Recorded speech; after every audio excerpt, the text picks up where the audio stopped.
Hello all. I come to you with a new video about my second short story, Can You Befriend a Beast?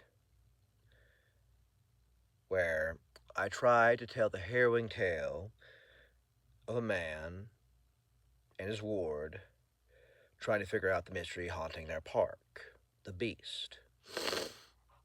It turns out to be more than they thought. And I made that story for children.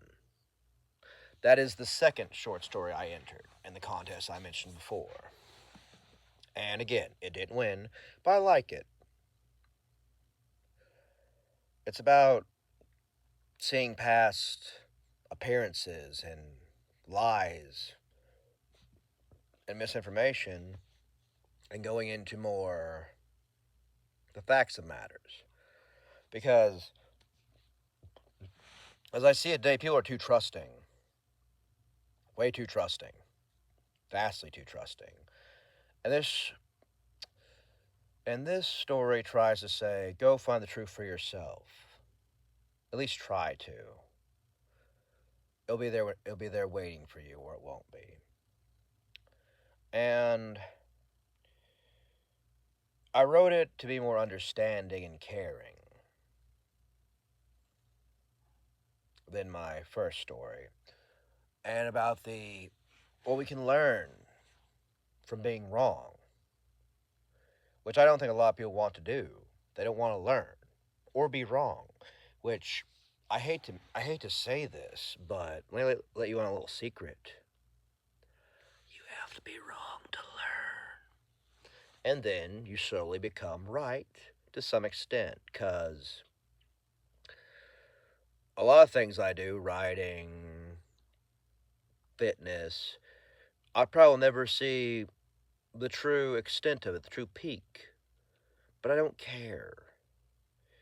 I'm moving up the mountain of my aspirations, and I follow like Kazin.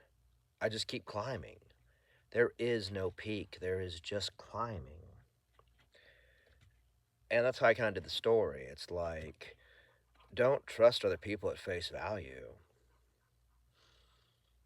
and let people dictate what you need to know. You need to go look for yourself. You need to be curious. And don't assume. And how you can learn a number of skills from other places you didn't expect to.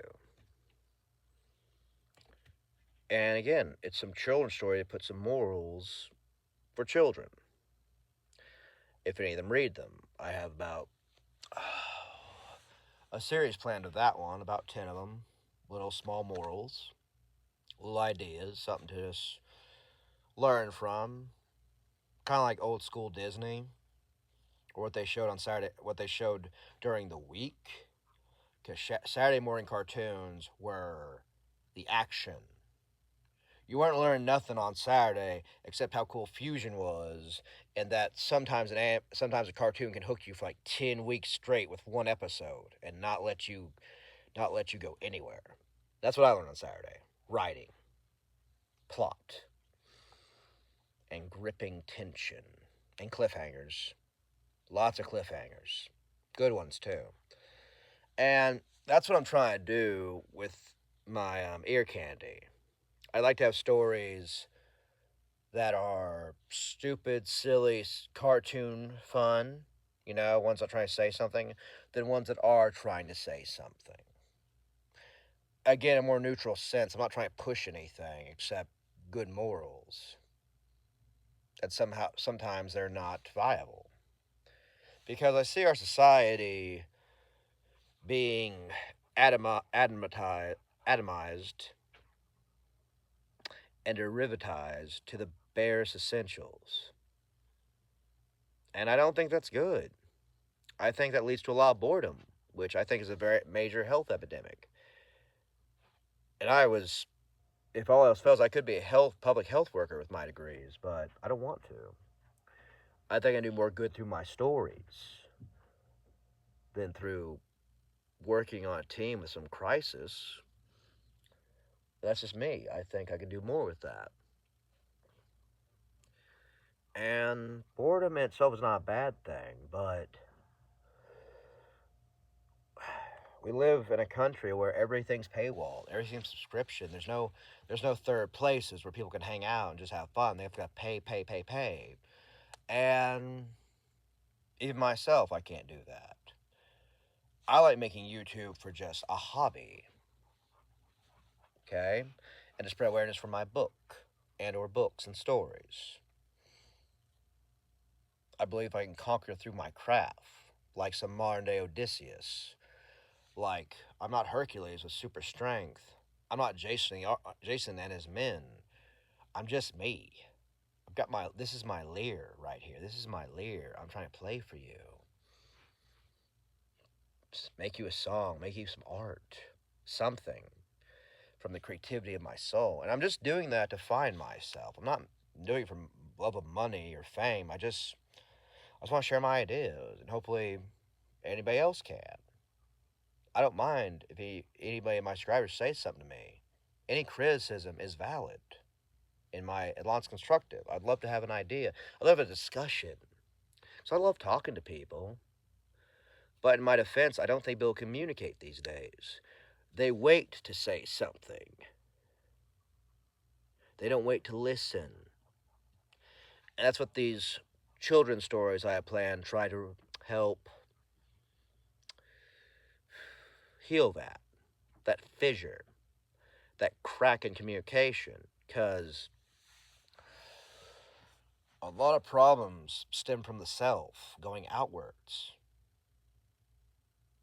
And what we impose upon ourselves and others. And yeah, I'd like to make stories. Because again, we're in the thought market. I have to get by on my creativity or I have nothing. I have to have talent or skill, and that's just how life is. It's not fair. It's not equal. I'd be in a much different place in life if it was, but that's not reality. That's Saturday morning. This isn't the weekday. We gotta deal with it more. And yeah, I'm trying to help people, kids with that. I believe I have a good voice for it. Again, I want to be a voice actor. Again, thought market, voice market are the same thing in my opinion. And I don't think AI could replace that. That humanity. That connection. And I have a lot of opinion on AI art. It's not positive. I'll tell you that right now. But it's not overly negative, though. Okay? I'm somewhere in the middle with AI. I've never really used it for generative content. I've always made it up here. And I'm like, it'll sink or fail, feast or famine on my own merits, on my back. And if my ambitions and aspirations crush me, I want to pick the biggest rock I can. So that if it tries, it's going to do everything it can to break me.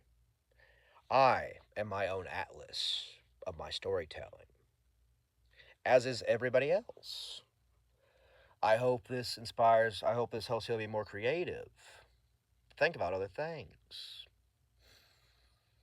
Because the way I see it, a lot of people can't get past themselves, and that's not good. That's not good at all. And yeah, hope you enjoy this video. Have a nice day.